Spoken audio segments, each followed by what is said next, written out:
चलो, will start with our answer writing session. ठीक है। एंड तो जनरल स्टडीज़ के हमें अपने आंसर्स क्वेश्चंस डिस्कस करने हैं। And after discussing those questions will be try to writing answers on them. ठीक है। उसमें क्या क्या रिक्वायरमेंट्स है क्या नहीं है उनको एक बार पूरा करेंगे। Go through the questions, we have already discuss the topic. ठीक है। सो इस मैंने तुम्हें बता दिया था इसके regarding that you have to study. The question is the question is from which subject? It is from polity. ठीक है। So it is from polity and governance वाला पार्ट है। किस में आता है? जीएस 2 के अंदर। Now it says timely disposal of court cases is essential for maintaining the rule of law and providing access to justice. This is the first thing कि एक तरफ तुमको, अब जो भी आप लोगों को, नंबर वन थिंग, जो भी आप लोगों को ये वर्ड्स प्रोवाइडेड होंगे ना, सबसे पहले तो उनको अंडरलाइन करना, वहां मत भूलना। ठीक है। The moment you see the question तो तुम्हें ये पता लग रहा है कि यार जो केसेस होते हैं, कोर्ट के केसेस होते हैं, उनका टाइमली डिस्पोजल बहुत इंपॉर्टेंट होता है, नंबर वन। सेकंड, ये क्यों इंपॉर्टेंट होता है? ताकि रूल ऑफ लॉ मेंटेन हो सके and providing access to justice, लोगों को न्याय मिल सके। This is the second thing. So this is the first thing that we have to keep in mind the moment we see the question। ठीक है। Exam में जैसे ही हम क्वेश्चन देखते हैं तो उसमें से जितने इम्पोर्टेंट जो कीवर्ड्स हैं उनको you have to underline those keywords. This is the number one thing. ठीक है। तो we have underlined it. Second thing that we have to while decoding this question, we have to understand the second thing is कि जो ये हमारे सामने जो question रहेगा, अब इस क्वेश्चन के अंदर ना आपको स्टार्टिंग में एक लाइन मिलेगी। ठीक है। अब इस लाइन का करना क्या है? ये जो लाइन आपको स्टार्टिंग में मिलेगी, ये इस क्वेश्चन को एज अ आपके लिए इंट्रोड्यूस करने के लिए एक पर्टिकुलर लाइन है। And same thing will happen to what, आपका जो आंसर होगा, ठीक है, उसके लिए भी ये आपका इंट्रोडक्शन बनेगा। ठीक है। This is the number one thing that you have to understand. अब आंसर का या तो ये इंट्रोडक्शन बनेगा, ये वाली जो लाइन है जो स्टार्टिंग में अभी हमने पढ़ी, टाइमली डिस्पोजल से जस्टिस तक, either this line will become your introduction और it will be one of the connector things, या फिर जो फ्लो चार्ट हमारा बनने वाला है इस किसी भी आंसर में, तो वो हमारा इस चीज के थ्रू बनेगा। क्लियर है यहाँ तक? उसके बाद आता है सेकंड पार्ट। अब हमारे दिमाग में ना पहली दो चीजें सेट हो चुकी हैं, सेकंड पार्ट आता है इन दिस कॉन्टेक्स्ट। ठीक है। नाउ जब ये लिखता है कि इन दिस कॉन्टेक्स्ट, ठीक है, तो you have to remember that कि हमें अपने आंसर में ना कॉन्टेक्स्ट से इधर उधर नहीं जाना है। We have to remember this कि कॉन्टेक्स्ट से बाहर नहीं जाना है। That's why they have given you this. ठीक है। प्लीज रिमेंबर, क्वेश्चन बिल्कुल स्पेसिफिक होता है, ऐसा नहीं कि उस पर कुछ भी लिखना है। Discuss the reasons behind judicial pendency, ये हमारा बॉडी है। This is the first body that we are looking at, reasons behind judicial pendency. ठीक है। Second, mention the steps taken to address this issue. कितनी बॉडीज हैं इसकी? This basically answer contains two bodies in front of you. Number one talks about the reasons कि why there are number of judicial pendency. What do you mean by judicial pendency? What do you mean by cases judicial that pendency? the हाँ, case very good. court. तो judicial pendency is basically the court cases. ठीक है। और ये सिर्फ कौन से वाले कोर्ट्स में? Is it the upper courts only, और is it all No, the courts in India? ठीक है। All the courts in India, वहां पर जितने भी केसेस जो हैं, जो पेंडिंग केसेस हैं, ठीक है, सुनवाई चल रही है, सुनवाई नहीं चल रही है तो वो बस ऐसे रखे हैं, बट उन पे कोई भी फाइनल जो वर्डिक्ट है ना वो नहीं आया है। Now what we have seen is कि when you were going through this topic, you must have seen कि जो पेंडिंग केसेस हैं they are increasing day by day. ठीक है। मतलब judiciary is not able to cope up, judiciary is not able to cope up with these particular cases, and that's why there is judicial pendency। ठीक है। एक ये बात कभी तुमने सुनी होगी, justice delayed is justice denied. है ना। Justice delayed is justice denied. अगर आप जस्टिस को, न्याय को अगर डिले कर दोगे ना, वो टाइम पीरियड ये कर निकल जाएगा, तो वो किस चीज के इक्वल बन जाएगा कि आपको जस्टिस मिला ही नहीं। ठीक है, so this is what you have to keep in your mind. तो number is one about the reasons, तो हमें नंबर रीजंस बताने। Second, what are the steps to address this issue, तो स्टेप्स हमारे लिए क्या बन जाएंगे, सॉल्यूशंस, इस पर्टिकुलर चीज को रिमूव करने के लिए। यहां तक क्लियर है? ठीक है। Now we today we won't be going into the in detail about the topic explanation because मैंने तुम्हें वो पहले वही चीज़ दे दी थी। ठीक है, let's quickly directly move towards which part, it is the introduction part। ठीक है, अब इंट्रोडक्शन में क्या कुछ आ सकता है बताइए। हमारी स्टार्टिंग में लाइन क्या थी, if you remember the line? ठीक है, timely disposal of court cases is essential for maintaining rule of law and access to justice. तो one thing that we have in front of us is timely disposal. ठीक है, ये किस किस लिए important है? सेकंड हमारे लिए कीवर्ड है रूल ऑफ लॉ को मेंटेन करने के लिए, and the third one is the access to justice. ठीक है, these things we are talking about. एक तो रूल ऑफ लॉ मेंटेन करना है और एक्सेस टू जस्टिस प्रोवाइड करना है सभी को। इस टाइमली डिस्पोजल इसलिए करना जरूरी है। So we have our keywords in front of us. ठीक है, इंट्रोडक्शन में हम क्या लिख सकते हैं, what could be the part of the introduction? एक तो चीज जो तुम्हारे दिमाग में अभी तक चल रही होगी, सबसे पहले तो यही चल रही होगी ना कि जो भी पेंडिंग केसेस हैं, ठीक है, whatever pending cases are, उनका हमारे पास एक प्रकार का डेटा प्रेजेंट होगा, फैक्ट्स एंड फिगर्स प्रेजेंट होंगे। ठीक है, four point second and crore cases. 4 point, 4 crore cases. हाँ very good. So it is, देखो अब हम इसमें डायरेक्टली तो नहीं बता सकते कि बिल्कुल इतने ही है साहब। हम क्या करेंगे, हम एक अप्रोक्स नंबर ही तो दे रहे हैं। तो approx number basically ranges from 4.4 crore to 4.7 crore of cases. ठीक है, तो ये हमारे पास नंबर है, this is the pending number of cases. ठीक है, आगे बात समझ में। बट अब एक और चीज, tip number second, whenever you are writing such data, देख भाई, एक तो होता आंसर राइटिंग, दो आंसर बताए कि ठीक है अपना देखो और लिख लो। This is number one thing, we are not doing this, we are going every day, we are putting in 1 hour in understanding and enriching. ठीक है, and what we are enriching, how to write the answer, what are the different different tips that we can follow in writing the answers. तो please pay attention. Second जो इसमें tip है, facts and figures तो हमने कर लिया, ठीक है, नंबर वन थिंग। सेकंड, कि ये जो फैक्ट एंड फिगर, ये जो डेटा आया है, what is the source of this data? Yes Preeti, you told me it is 4.4 crore, right? सारे पेंडिंग नंबर ऑफ केसेस इतने हैं, ये कहाँ से पता चला तुम्हें, who told you this? Count करें जाके, हाँ, कोड टू कोड ट्रेवल करो एक तो बताओ। ये नहीं सर्च किया हमने। ओहो, वहां पर लिखा तो होगा ना, whenever you are reading such data, आपको डेटा तो लिखा मिलता है ना कि भाई कौन बता रहा है ये वाली चीज। चलो ठीक है, suppose you don't know something about this source. अब मैं तुम्हें दोनों चीज बताऊंगा। नंबर वन थिंग जो तुम्हें पता होनी चाहिए, 2.1 में जो पता होनी चाहिए वो ये पता होनी चाहिए कि whenever you are accessing any facts, any data, तो हमेशा उसका जो सोर्स होता है उस पे भी आपका ध्यान होना चाहिए। नेक्स्ट टाइम रहेगा, ठीक है, एक one thing. Second thing is कि if you are not aware of the source of data at the one particular moment, तो सबसे इजी हमारे लिए होता है, वो क्या होता है, द मिनिस्ट्री और द डिपार्टमेंट। ठीक है, हम जितने भी टॉपिक्स को डिस्कस करते हैं, क्या मोस्ट ऑफ देम की मिनिस्ट्रीज और डिपार्टमेंट अवेलेबल हैं?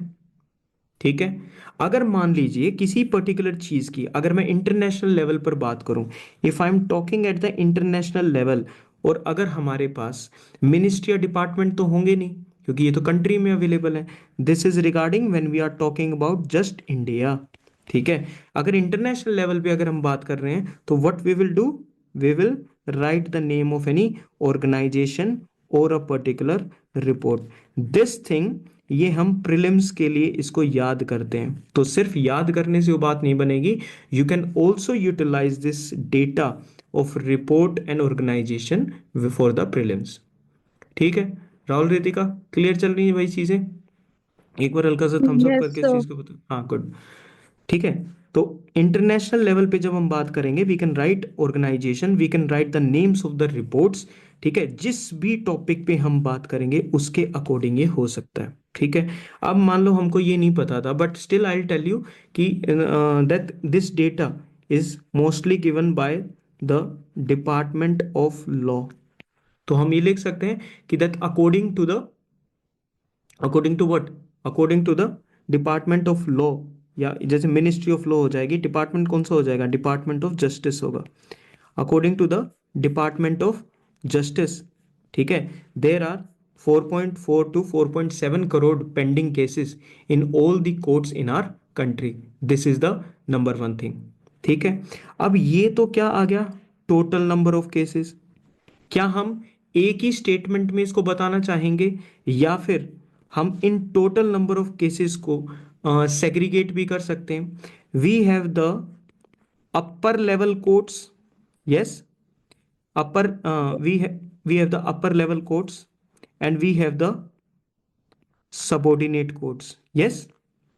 तो इससे भी हमें काफी आइडिया हो सकता है, बिकॉज हम जब सॉल्यूशन बताने जाएंगे, प्लीज रिमेंबर ये सब चीजें ना दिमाग में चल रही हैं, अभी हम सिर्फ टेक्निक को समझ रहे हैं, बाद में जाके सुपर फास्ट हो जाएंगे इसी में।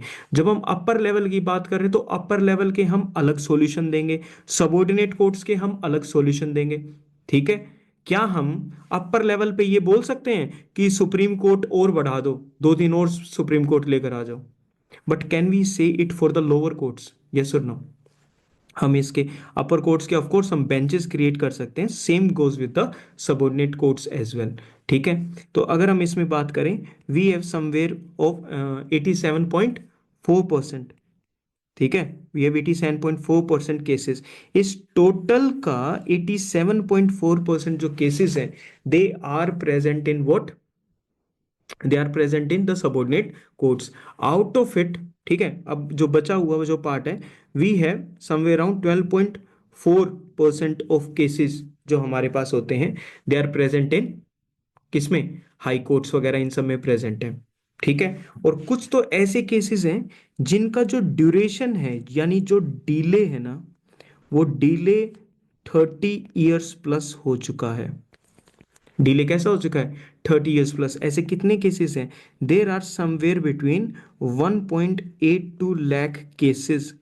ठीक है, जिनका डिले जो है वो 30 साल से ज्यादा हो गया है। तो जो हमने अभी बात की थी कि justice delayed is justice denied, क्या वो यहां पर एप्लीकेबल है? Is this quote applicable over here, yes और no? Yes. So these are the data in front of us. ये अब जो डेटा है ये हमारे दिमाग में है, and we can just remove this particular part, we know about it. ठीक है, so we have the data. एक हम इस चीज को वो कर सकते हैं, इंट्रोडक्शन में जो हमारी जो पहली लाइन होगी, ठीक है, वो बेसिकली बात किस चीज के बारे में कर रहा है, it is talking about access to justice. क्या आता है तुम्हारे मन में? What comes to your mind that we can write about the this, क्या कहते हैं, इंट्रोडक्शन वाला पार्ट, एक्सेस टू जस्टिस के रिगार्डिंग? बट क्या एक्सेस टू जस्टिस, क्या हमारे बेसिक राइट्स में आएगा? Will it come as part of one of basic rights? ठीक है, एक्सेस टू जस्टिस दे रखा है हमारे पास। नाउ दिस, हम ये बात बोल फंडामेंटल सकते, किसमें? फंडामेंटल राइट में हाँ, फंडामेंटल राइट्स में कौन से वाले में आएगा? 21। हाँ very good, right to life. ठीक है, उसके अंदर आर्टिकल नंबर 21। तो बेसिकली हम ये लिख सकते हैं कि एक्सेस टू जस्टिस, ठीक है, it is a basic right that guarantees protection of law to all. Access of justice से what we get is we get the protection, ठीक है, प्रोटेक्शन ऑफ लॉ इससे हमें मिलता है। अगर एक्सेस टू जस्टिस है तो हम लॉ के अंदर प्रोटेक्टेड है, ठीक है। अब इस एक्सेस टू जस्टिस का हम फिर नेक्स्ट लाइन में ये मीनिंग बोल सकते हैं कि जो जस्टिस का भी जो मीनिंग होता है वो टाइमली जस्टिस का रेफरेंस होता है। किसका रेफरेंस होता है कि जो एक्सेस टू जस्टिस है इसके अंदर what is included, timely justice is including under it, ठीक है। This is what happens. ये गारंटेड किसके अंदर है, it is guaranteed by article 21 that is right to life of the Indian constitution. These three lines could be our introduction. Number 1 line is about access to justice जो है we get protection. I'll not give you the fillers, ठीक है। ये is am are ये सब चीजें जो हैं ये when I'll be sharing the model answer with you, ठीक है, तो उसके अंदर तुम्हें इजीली मिल जाएगा। अभी हम सिर्फ मेन वर्ड्स पर फोकस करते हैं। एक्सेस टू जस्टिस से हमें प्रोटेक्शन ऑफ लॉ मिलता है। एक्सेस टू जस्टिस का मीनिंग है टाइमली जस्टिस, ठीक है, timely justice. It is provided under article 21 of the Indian constitution. This is one thing, ठीक है। Now what we will say is, ये तो हमने इंट्रोडक्शन वाला पार्ट बता दिया, ठीक है। अब क्या कर सकते हो, जैसे ही हम इंट्रोडक्शन वाले पार्ट में एक दो लाइन लिख देंगे तो मे बी देखो यहाँ पर किसी प्रकार का कोई मैप तो नहीं बन सकता, it's not a geography question और समथिंग। हाँ, हम यहाँ पर फ्लो चार्ट या फिर कोई डायग्राम वगैरह ड्रॉ कर सकते हैं which will behave as a connector. तो इंट्रोडक्शन के बीच में और जो मेन बॉडी है, ठीक है, इंट्रोडक्शन एंड मेन बॉडी के बीच में we will have a connector, जो एक सिंगल लाइन का भी हो सकता है, एक सिंपल फ्लो चार्ट का भी हो सकता है, ठीक है। क्या बता सकते हो उसमें, स्टार्टिंग में बात करी थी कि जो एक्सेस, एक तो एक्सेस टू जस्टिस था, एक्सेस टू जस्टिस, ठीक है, और दूसरी क्या चीज हमने डिस्कस करी थी, जो सेकंड पार्ट था क्वेश्चन के अंदर, second part rule of law का, याद आया, रूल ऑफ लॉ की बात करी थी कि रूल ऑफ लॉ को मेंटेन करना है, एक्सेस टू जस्टिस मेंटेन करना है। तो what we can do is कि जो हमारा कॉन्स्टिट्यूशन है, ठीक है, उसके अंदर we have the fundamental rights, ठीक है, एंड 21 हमको क्या करता है, जस्टिस प्रोवाइड करता है, एक्सेस टू जस्टिस प्रोवाइड करता है, ठीक है। इन सब चीज़ों से क्या होता है, रूल ऑफ लॉ मेंटेन होता है, प्रोटेक्शन अंडर लॉ रहता है, ठीक है, और टाइमली जस्टिस इसके अंदर रहेगा, ठीक है। तो हम ऐसा सा कोई भी एक सिंपल सा भी अगर तुम डायग्राम बना दोगे, देखो स्टार्टिंग में just shift it a little bit, मैं इसको इधर शिफ्ट कर देता हूँ, स्क्रीन पूरी दिखाई दे रही होगी, आई होप सो, ठीक है। What I am trying to pull over here is, what I am trying to tell you भाई, कि ये जो पोर्शन है यहाँ पर आपको मान लो कोई एक छोटा सा फ्लो चार्ट बनाना है, एंड आई एम बिल्कुल स्टार्टिंग में, this is I am telling you for the first time कि मान लो मैंने तुम्हें ये बनाने को इसको बोल दिया, ठीक है। अब तुम्हारे लिए ना ये वाला चीज बिल्कुल सिंपल है, क्योंकि ये चीज तो तुमने पढ़ी रखी है कि भाई कॉन्स्टिट्यूशन के अंदर फंडामेंटल राइट्स है, 21 है, उसमें एक्सेस टू जस्टिस है, ठीक है, rule of law, protection of law and timely delivery of justice, ठीक है। तो ये एक सिंपल सा डायग्राम भी it will go a long way, ठीक है, in maintaining the the quality of your answer. तुम्हारे आंसर की ना ये छोटा सा जब तुम यहाँ पर ऐसे बनाओगे, ठीक है, तो ये तुम्हारे आंसर की जो क्वालिटी है ना उसको काफी बढ़ा देगा, ठीक है। चलो ये बात आ गई तुम्हारी समझ में। इसके साथ एक और चीज बोलना चाहूंगा, this is a very basic diagram that I have shown you today over here in this question, ठीक है, क्योंकि मोस्टली स्टूडेंट्स तो इसमें बनाते नहीं। मैं तुमको कह रहा हूँ 20 क्वेश्चंस अगर तुम्हारे सामने आते हैं जीएस के अंदर, GS1, GS2 और GS3, और चाहे इंक्लूड GS4 एज वेल, अगर तुम्हारे सामने 20 क्वेश्चंस आते हैं, आई सजेस्ट 15 प्लस के अंदर, ठीक है, draw some kind of a map, some kind of a flow chart, diagram और अ कनेक्टर, ठीक है, इस एरिया के अंदर। देखो कैसे जीएस के जो स्कोर है ना, it will just sky rocket like anything, ठीक है, ये बात याद रहेगी। सर जबरदस्ती बना नहीं, नहीं भाई, थोड़ी सी क्रिएटिविटी अगर यूज करोगे ना, ठीक है, थोड़ी सी अगर क्रिएटिविटी यूज करोगे तो ट्रस्ट में बिल्कुल भी ऐसा नहीं लगेगा कि तुमने जबरदस्ती किसी डायग्राम को इनपुट करने की कोशिश की है। आई बात समझ में? तो ऐसा लगेगा कि ठीक है यार, ये इंसान ना नेचुरली इन चीजों को ड्रॉ कर रहा है। करा कुछ नहीं, जो भी लाइन है, क्वेश्चन की जो लाइन है, बस उसको एक सिंप्लीफाइड वर्जन में यहां पर ड्रॉ कर दिया। बताओ क्या गलत है? ठीक है, आ रही है बात समझ में? चल रही हैं चीजें क्लियर? नेक्स्ट पे चलते हैं। नेक्स्ट हमने डायग्राम ड्रॉ कर दिया। नेक्स्ट वी विल, हम मेन बॉडी दो थी, याद रखो मेन बॉडी हमने दो मेन बॉडी देखी थी।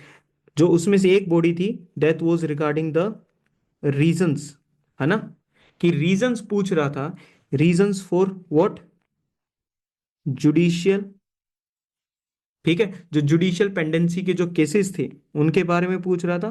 तो it is about the reasons for judicial pendency in India, ठीक है, दैट वाज अबाउट दिस। तो इसमें बस अब हमें अपना 1 2 3 ऐसे करके क्या क्या रीजंस हो सकते हैं, क्या क्या रीजंस हो सकते हैं, what could be the number one reason? Infrastructure, क्या हो सकता है? inadequate judicial infrastructure. Very good. ऐसे वर्ड्स निकल कर आएंगे ना तो बात बन जाएगी। Inadequate judicial infrastructure. भाई कुछ ही पॉइंट डिस्कस करेंगे, तो ऐसे घबराना मत कि ये तो कि हम लिखने बैठ गए, लिखने विखने कुछ नहीं बैठ रहे। ठीक है, अब बताओ, इस अभी पहले इस फर्स्ट पॉइंट अभी खत्म नहीं हुआ है भाई। अभी इस पहले पॉइंट को भाई we will, what we will do is we will explain it a little bit. लेकिन उसे एक्सप्लेन करने से पहले मुझे एक बात बताओ, अभी तुम जितने भी स्टूडेंट्स हो यहाँ पर, क्या तुम्हें ये फील होता है कि ये line self explanatory in nature है? ये खुद से अपने आप को समझा रही है लाइन? हम्म, ऐसा सा लग रहा है तुम्हें? तो अगर ये लाइन खुद से अपने आप को समझा रही है तो तुम क्या करोगे? क्या हमको इसको चेंज करने की जरूरत है? मतलब इसको क्या नहीं, हमें एक्सप्लेन करने की जरूरत है किसी भी वे में? नहीं ना, तो हम इसको एक्सप्लेन नहीं करेंगे। बट फिर भी हम क्या करेंगे, इसमें क्या हम कुछ और चीज ऐड कर सकते हैं? क्या ऐड कर सकते हैं हम इसके अंदर? कुछ मिसिंग है ना इस पॉइंट के अंदर? क्या मिसिंग है? क्या है मिसिंग, क्या है? बताओ बताओ, take a stand, say something regarding it. क्या क्या मिसिंग है?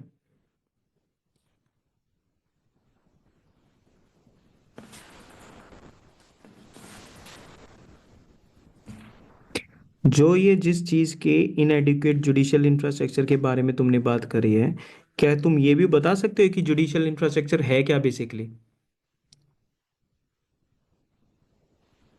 हम्म। कोर्ट होता है, वही जुडिशियल इंफ्रास्ट्रक्चर होता है, हाँ उससे हाँ, क्या? बस उसको बोल के निकल जाओ। भाई थोड़ा सा डिटेल में जाने की कोशिश करो ना। हाँ, रेजिडेंशियल यूनिट्स हो सकता है। सेकंड जो तुमने बोल ही दिया, पोर्ट के डिफरेंट डिफरेंट होल्स क्रिएट किए जा सकते हैं, ठीक है। अच्छा, डिफरेंट जो लोग होते हैं उनके लिए अलग अलग कॉम्प्लेक्स क्रिएट करे जा सकते हैं, जहाँ पे जो सार्वजनिक जो टॉयलेट्स वगैरह होते हैं वहाँ पर होते हैं। अच्छा, क्या यहाँ पे अलग से हम डिजिटल इंफ्रास्ट्रक्चर भी लिख सकते हैं? हाँ। तो अब एक मेरे को एक सिंपल सी एक बात बताना, जब पहले एक ये सिंपल सी लाइन लिखी थी, इसको तुम एक्सप्लेन भी अगर कर दोगे तो मुझे बताओ कि कितना बड़ा तीर मार दोगे? कुछ भी नहीं मार दोगे, because this statement my dear friends is self explanatory in nature. Yes और नो? ठीक है। बट बाय टेलिंग कि residential, court halls, complex, digital infrastructure, you are telling कि यार ये जो जुडिशियल इंफ्रास्ट्रक्चर है ना, इसकी भी अलग अलग कैटेगरीज हो सकती हैं। उन सब को हमें वहां पर सब में क्या है, एक इनएडिक्वेट इंफ्रास्ट्रक्चर प्रेजेंट है। This is the one thing that we can write. Clear हुई बात? तो what is our new learning from this? Our new learning is this, कि whatever point we are writing, अगर वो self explain हो रहा है वो पॉइंट, ठीक है, तो you need not explain it, ठीक है, you need not explain it further. Number one thing, अगर आप वो को एक्सप्लेन नहीं करना, but still the examples will be part of the points, ठीक है। बाकी के 1 2 3 4 कुछ कुछ और बता दो, एक तो बता दो, so that we can move ahead. High vacancy of judges. Okay, तो we can say high vacancy of जजेस, और we can say shortage of जजेस, ठीक है। Excessive litigation. अरे अरे, कहाँ चल दिए, कहाँ चल दिए भाई साहब, कुछ कुछ तो करो इस सेकंड पॉइंट का। हाँ, क्या है रितिका, इसमें से कितने क्वेश्चंस निकल कर आ रहे हैं? शॉर्टेज जजेस की जब हम बात कर रहे हैं, तब हम बात कर रहे हैं जो sir SC. Sir, lower that level पे uh, जैसे जजेस वगैरह बहुत कम होते हैं। वेरी गुड, तो हम लोअर लेवल पे अलग से इसके सेशन बारे कोर्ट में बात हुआ कर। तो सर इनमें काफी क्रिमिनल केसेस ज्यादा आते हैं, पर इनमें शॉर्टेज ऑफ जजेस होते हैं ज्यादा। वेरी गुड होते हैं, चलो चलो, मैंने इस चीज को मान लिया कि हम अलग से लेवल्स पे बात कर सकते हैं। अच्छा, कितने परसेंट जो जजेस हैं वो फिल्ड अप नहीं हैं, ये भी हम बता सकते हैं, कितना है ये? हाँ सर ये तो रेशियो 30 हमें to पता होगी 40%. तभी है। नहीं नहीं, नहीं नहीं, ये तो फिर मैंने आपको अगर टॉपिक पहले दे दिया जुडिशियल पेंडेंसी, ठीक है, तो what you have to do is you have to search about it भाई, ऐसे बिना सर्च Sir, करे नहीं 30 बैठना to आगे। 40%. अरे इतना ज्यादा है, हैं? चलो ठीक है, whatever the number is, ठीक है, what you have to do is you have to find out कि इतना ही ज्यादा है एक्चुअली, सर एक्चुअली देखा यही जाए है तो। सच में. हाँ पता है बाबा, मैं भी एग्री कर रहा हूँ तुमसे, ठीक है, मैं वैसे बता रहा हूँ अपने देश की कंडीशन को देख के, अच्छा इतना ज्यादा है, ठीक है। तो इट रेंजेस बिटवीन समवे 37 38%, ऐसा करके कोई नंबर तुम्हें इजीली मिल जाएगा। बट ये जो नंबर तुम्हें मिलेगा, अगेन फिर तुमको क्या देखना है उस चीज को, कि जब भी तुम इस नंबर को देख रहे हो, क्या देखोगे उसके साथ साथ? उसका लोअर लेवल. सोर्स। अरे सोर्स भी देखना है बाबा, सोर्स वाला पॉइंट भूल गए? तो ऐसे करके you will be able to find other things also, कि जो गवर्नमेंट है उसके लॉज ज़्यादा क्लियर नहीं है, जिससे नंबर ऑफ केसेस बहुत ज़्यादा बढ़ जाते हैं गवर्नमेंट की तरफ, ठीक है। ओके, पेंडेमिक जैसी सिचुएशंस आ जाती हैं, उसमें जो केसेस हैं और भी ज़्यादा इंक्रीज हो गए, ठीक है। जो बाकी के लॉज होते हैं वो तो ड्राफ्टिंग वाला तो हो गया, ठीक है। So there are number of other reasons कि why there are judicial pendency in India, ठीक है। तो you have to keep this in mind, और जो भी तुम्हें रीजन जो हैं, पहले तो खुद रीजंस फाइंड आउट करने हैं, उसके बाद whatever reasons you will find out in the model answers, ठीक है, you can pick up them from there and you can input them into your answer, ठीक है। This is the next thing. Okay, what after that, हमारे question को याद करो एक बार हल्का सा। क्वेश्चन में और किस चीज के बारे में बात कर रहे थे? वो बात कर रहा था कि discuss the reasons behind the judicial pendency, है ना। जुडिशियल पेंडेंसी पे तो हमने रीजंस को डिस्कस कर लिया। फिर वो कहता है mention the steps taken to address this issue, हमें स्टेप्स बताने टू एड्रेस दिस इशू, या फिर हमको सॉल्यूशंस बताने, ठीक है। तो ये चीज करेंगे क्या इस अब सेकंड जो चीज है, एक तो देखो इंट्रोडक्शन था, याद है, फिर बीच में मैंने एक कनेक्टर लेकर आए हम, जो एक डायग्राम की इस फॉर्म में प्रेजेंट है, फिर हमने लिख दिया मेन बॉडी, मेन बॉडी वो भी नंबर 1। अब इस आंसर के अंदर एक मेन बॉडी नंबर 2 भी प्रेजेंट है। अब मुझे ये बात बताओ कि क्या हम यहां पर एक सिंगल लाइन जोड़ सकते हैं? कोई भी लाइन की एडिशन कर सकते हैं। अब ये करना ना आपके लिए बिल्कुल ऑप्शनल है, you can add a line, ताकि आप इस पोजीशन से इस पोजीशन में आ जाएं, ठीक है। ये वाली चीज समझ में आई? आप किस किस चीज के बारे में बेसिकली बात कर सकते हैं, ठीक है, कि हमको मैं इस सिर्फ कनेक्टर की बात कर रहा हूं, we are talking about the second connector, जो मेन बॉडी के बाद आता है। सेकंड कनेक्टर में हम क्या चीजें लिख सकते हैं? हम ये लिख सकते हैं कि अगर हमको अपनी कंट्री के अंदर अकाउंटेबिलिटी जो है, ठीक है, उसको एनहांस करना है, ये बात हम लिख सकते हैं कि हमको अकाउंटेबिलिटी को एनहांस करना है, हमको जो डिलेज हैं उसको रिड्यूस करना है, ये भी हमारी चीज हो सकती है, हो सकती है नहीं हो सकती है? ठीक है, और बताओ इसके अलावा और कोई वर्ड आता हो तुम्हारे दिमाग में, how we can do this particular thing?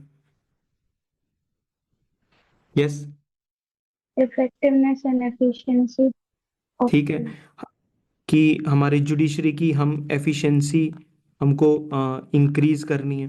तो ये सारी चीज़ें, ठीक है, अकाउंटेबिलिटी अगर हमको एनहांस करनी है, डिलेस को रिड्यूस करना है, एफिशिएंसी को जो है हमको इसको इंक्रीज करना है, इन सभी चीज़ों को करने के लिए we will require some steps, ठीक है, टूवर्ड्स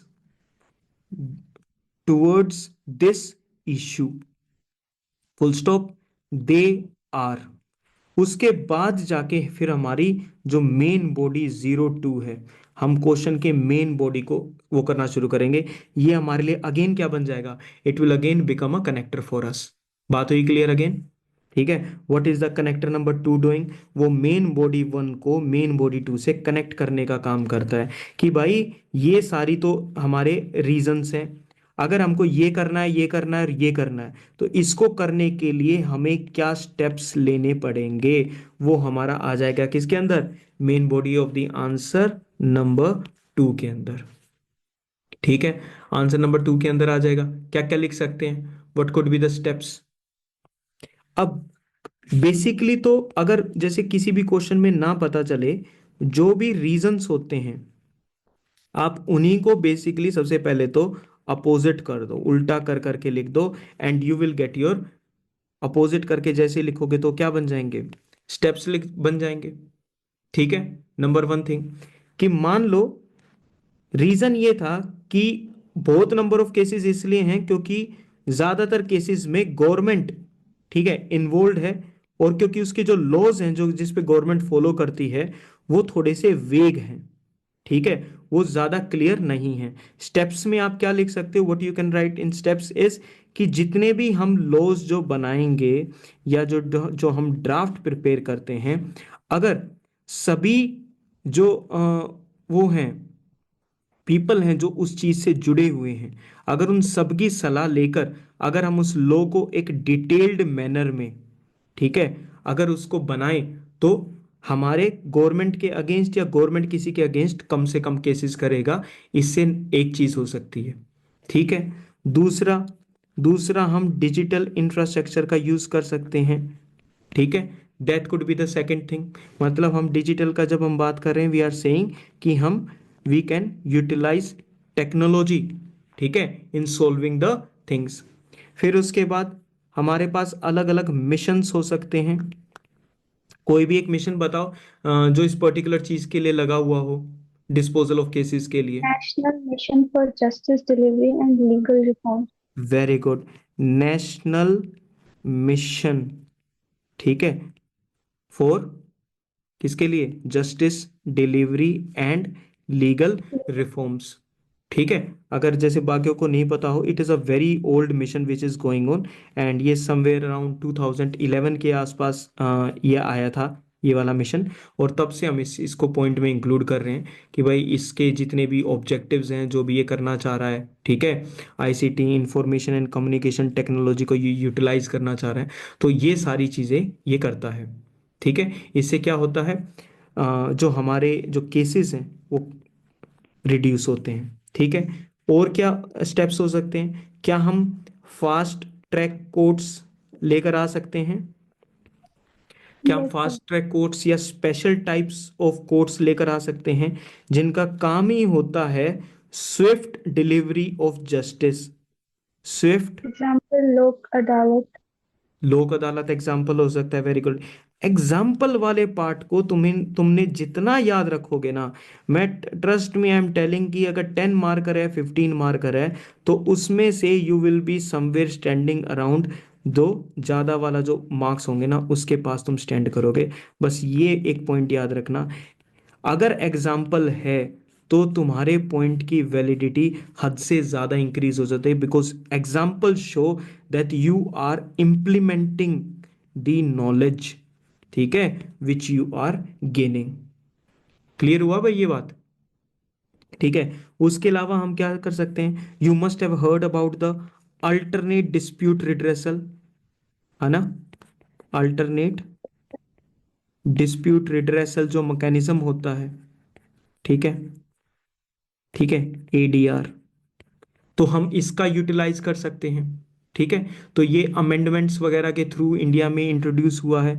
तो वहां पर जब तुम, अच्छा, अब इसमें एक और चीज, जब ये एडीआर की जब मैं बात बता रहा हूँ और मैंने एक अमेंडमेंट वर्ड भी बोल दिया तुम्हारे सामने, तो हम बेसिकली ना पॉइंट के अंदर क्या लिख रहे हैं, हम लिख रहे हैं कि यार एडीआर पे ना हमारा और भी ज्यादा फोकस जो होना चाहिए वो इंक्रीज होना चाहिए। फोकस मतलब हमारा जो इसके ऊपर जो एम्फेसिस है ना, वो ज्यादा से ज्यादा इंक्रीज होना चाहिए।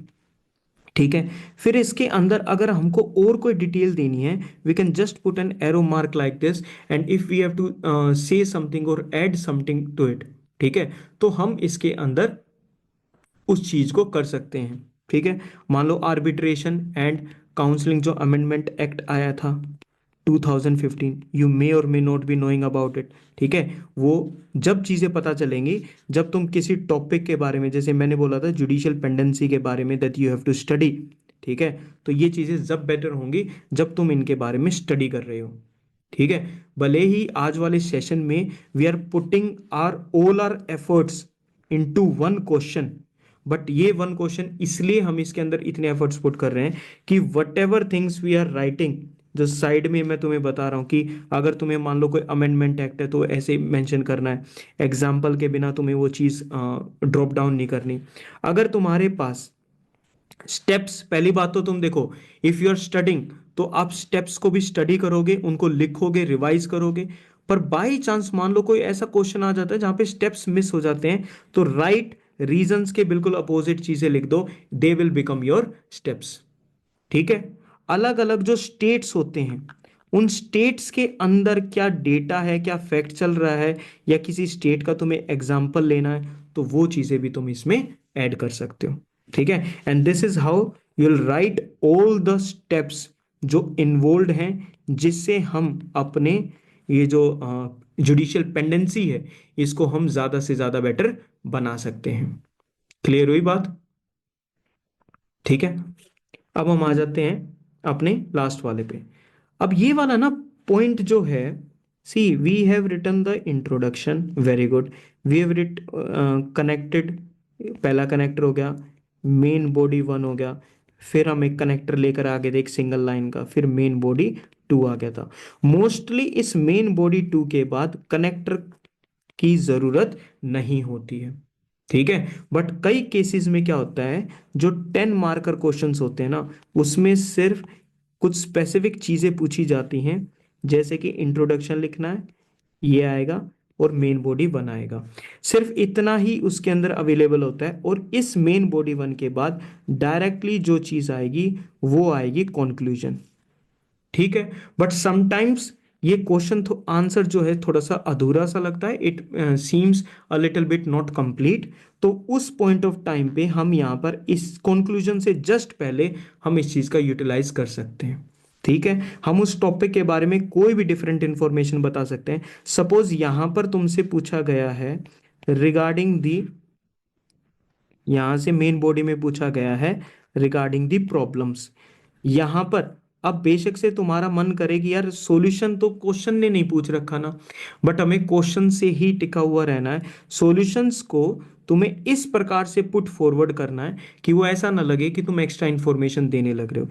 It could be present in a flow chart form, ऐसा कोई भी फॉर्म बना सकते हो तुम, जिससे तुम एक या दो सॉल्यूशंस को प्रोवाइड कर सकते हो, उससे ज्यादा नहीं। अगर सॉल्यूशन नहीं पूछे हैं तो जबरदस्ती उनको ऐड मत करना, बट वन और two you can go with, one और टू या दो या तीन तुम इसमें लिख सकते हो। Then directly come to the conclusion part, मतलब my summary of what I said is कि ये वाले कंक्लूजन की ज्यादा इफेक्टिवनेस नहीं होती, ज्यादा रिक्वायरमेंट नहीं होती, बट कुछ क्वेश्चंस ऐसे देखे गए हैं, I will practice some of them, कि जिसमें इस चीज की रिक्वायरमेंट आ जाती है। तो अपनी प्रिपरेशन को हाफ हार्टेड तो हमें रखना नहीं है। ठीक है, हमें अपनी प्रिपरेशन को फुल फ्लेज्ड रखना है। ठीक है, और फुल फ्लेज्ड रखने का मतलब है you should know about this as well. आ जाते हैं हम कंक्लूजन वाले पार्ट पे। कंक्लूजन में क्या लिख सकते हैं भाई? यस, क्या कंक्लूजन में लिख सकते हैं? गायब हो गए? कंक्लूजन में क्या आ सकता है? सर इसको हम सॉल्व मतलब सॉल्यूशन से बता सकते हैं कंक्लूजन में। ऑफ कोर्स सॉल्यूशन तुम्हें बताने पड़ेंगे। और कंक्लूजन में क्या आ सकता तो है? इसमें ये लिख सकते हैं, मल्टी प्रोलॉन्ग्ड अप्रोच हमें यूज करनी पड़ेगी हर चीज वेरी के। गुड, ये वोकेबलरी चाहिए भाई। ये वर्ड हमने पहले भी एक बार क्लास में डिस्कस करा था, मल्टी प्रोलोंग्ड अप्रोच। ठीक है, इस टाइप के, वो सर्केश्वर बोलता है ना, सर्किट, मुन्ना भाई में, भाई भारी भारी वर्ड्स फेंकने का। ठीक है, तो वो भारी भारी वर्ड्स में ये इंक्लूड हो जाएंगी, मल्टी प्रोलोंग्ड अप्रोच। ठीक है, या फिर हम अगर इसको और सिंप्लीफाई करना है तो क्या हम इसको मल्टी डायमेंशनल अप्रोच बोल सकते हैं। ठीक है, ये और हमें जुडिशरी जो है, हम क्या लिख रहे हैं कंक्लूजन में, कि भाई जो जुडिशरी है वो हमारे नेशन स्टेट का one of the four pillars है। वन ऑफ द फोर, यहां पर एक और वर्ड डालो, one of the four significant pillars है। ठीक है, it is seen as one of the most important part of the constitution as well. ठीक है, तो ये वाली एक हमारी लाइन ये हो सकती है। अब इस जुडिशरी और जुडिशियल सिस्टम को बेटर करने के लिए we will require a multi dimensional approach. और ये मल्टी डायमेंशनल जो अप्रोच है, लेडीज एंड जेंटलमैन, ये इन्वॉल्व करेगी मल्टीपल स्टेक होल्डर्स को। किसको इन्वॉल्व करेगी? मल्टीपल स्टेक होल्डर्स को, यानी बहुत सारे लोग इन्वॉल्व हैं। कौन कौन हो सकता है? जैसे गवर्नमेंट, लिखने नहीं है कौन कौन इन्वॉल्व है, सिर्फ ये बात लिखनी है कि इस मल्टी डायमेंशन अप्रोच को हमें यूटिलाइज करना है। और जितने भी स्टेक होल्डर्स हैं जो जुडिशरी को बेटर करने में यूटिलाइज हो सकते हैं, उन सब को हमें इन्वॉल्व करना है। And we have to ensure, ensure what, we have to ensure swift and precise, ठीक है, डिलीवरी ऑफ जस्टिस, ठीक है, to the people of India, people of India. तो हमको ये चीज लिखनी पड़ेगी। ठीक है, तो we have to understand this. तो हमने यहाँ पर तीन बातें लिख दी। एक तो हमने जुडिशरी के बारे में लिख दी कि how significant pillar it is. फिर हमने कि भाई इसको हम मल्टी डायमेंशनल या मल्टी प्रोलोंग्ड अप्रोच से बेटर कर सकते हैं। ये वर्ड्स का मैंने तुम्हें एक सोर्स बताया था, व्हाट वाज द सोर्स? कहाँ से तुम ये वर्ड्स निकाल निकाल कर ला रहे हो? कहाँ से था ये सोर्स? एक डॉक्यूमेंट था, what was the document? India@75। India @75 करके पीडीएफ को सर्च करो, ग्रुप में भी डाल रखी है, गूगल पे इसको सर्च करो और डेली इसके 4 to 5 पेजेस को पढ़ो।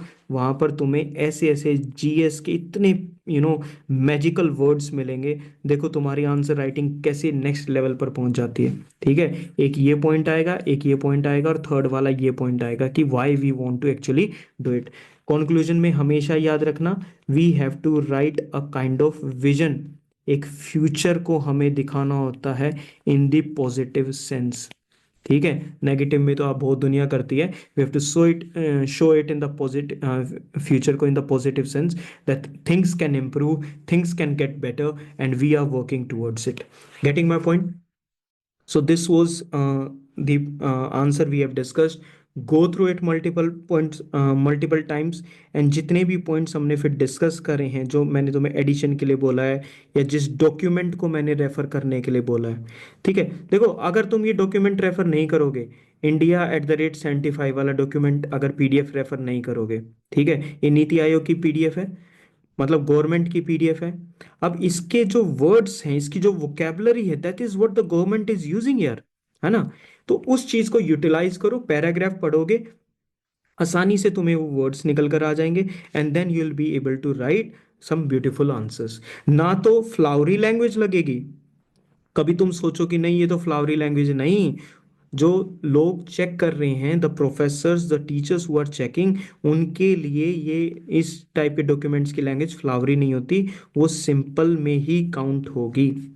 ठीक है, so we are not writing any flowery language, but a language which is related with the government, because we are going to work towards it only. ठीक है, तो please go through it, and I will see you in the next lecture जहाँ पर हम कुछ new questions को और कुछ न्यू एडिशंस को डिस्कस करेंगे।